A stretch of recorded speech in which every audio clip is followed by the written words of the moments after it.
Hello, fellas. I'm David of Urbanfathers, where we advocate and empower men to be the best versions of themselves. We also help young men make that transition to manhood and even fatherhood, but not limited to our young ladies.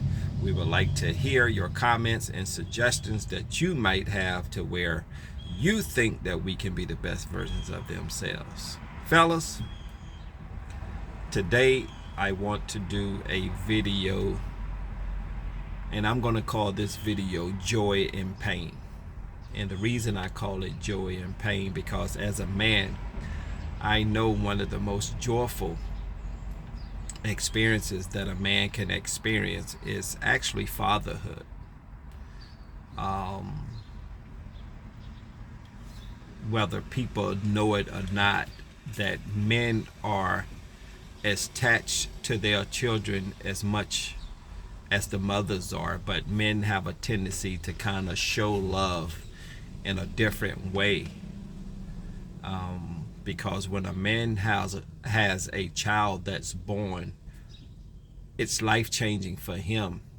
Um, it can be an experience of joy, fear, and eventually, if things don't work out in a relationship, it can become very painful. But let's just get back to the joyful part. And a lot of things that society don't see when it comes to men and their children, because it's not promoted in the media as much. And I just want to be an advocate for that based on my personal experiences and the experiences of other men. And believe it or not, when a man has a child and is active in that child's life and able and willing to do whatever it takes to provide for that child with the resources that he has, there's nothing that he won't do for that child.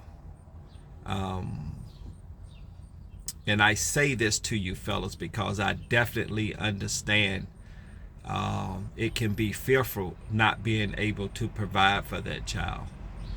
And on top of that, you have to be responsible for the relationship that you're in with the child's mother as well. But just to let society know, it's not a good look when you tear down your men in society.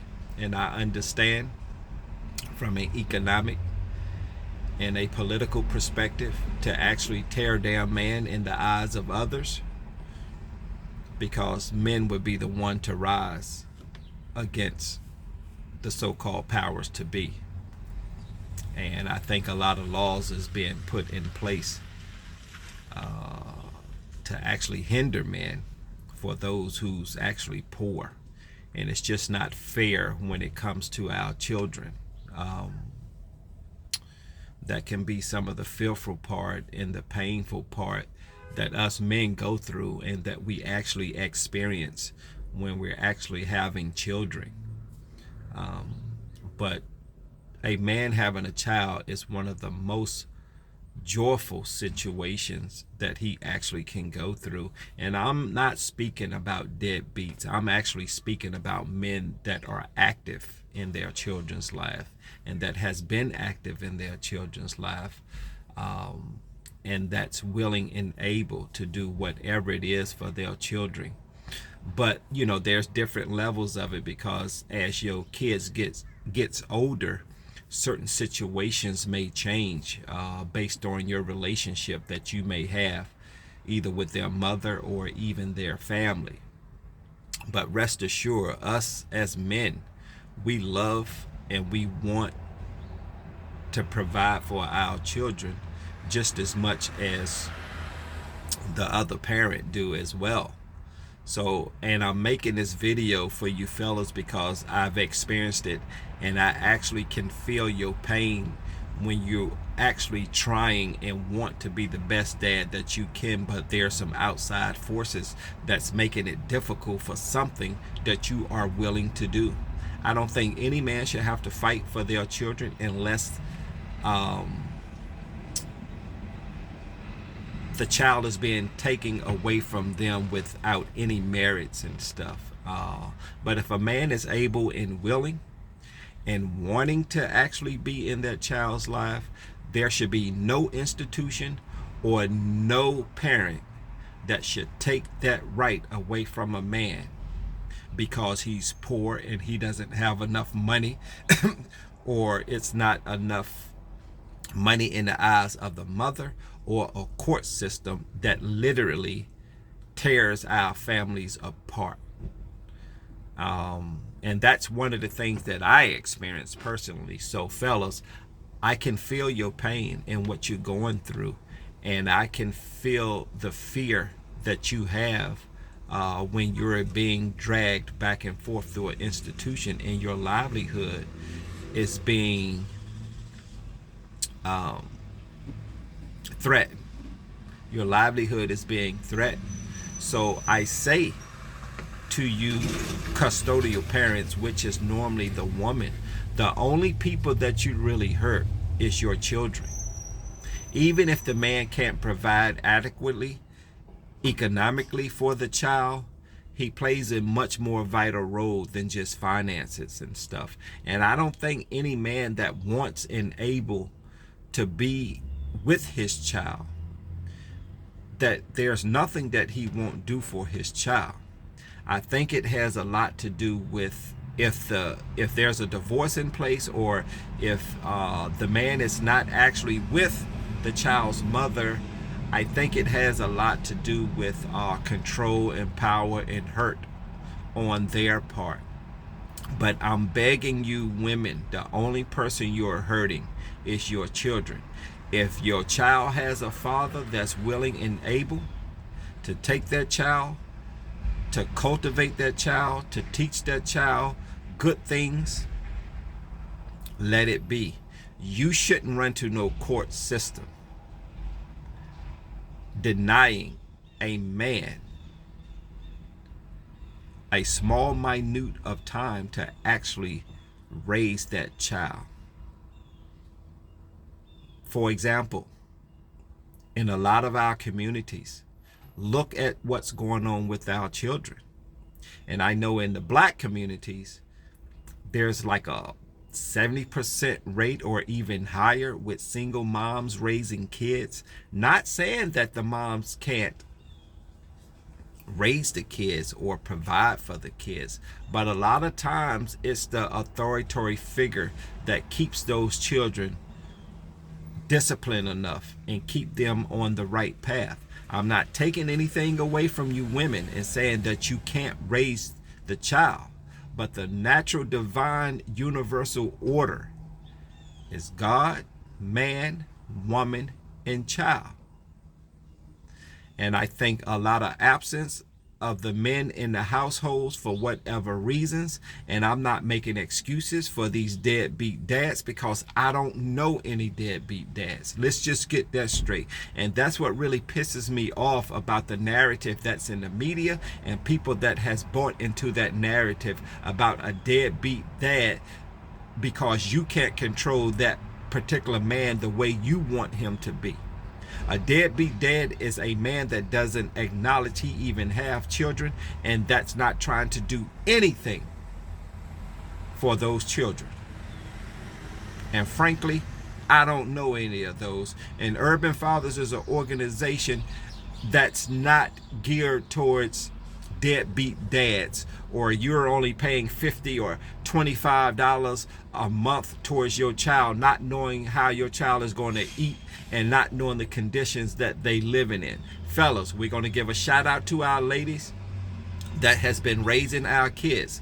But a lot of us, even though we're in our kids' life, depend upon what your circumstances is, because I know circumstances are different and every situation is different. And I always say that you can't take every single situation and filter it through one particular system, because everybody's circumstances are different.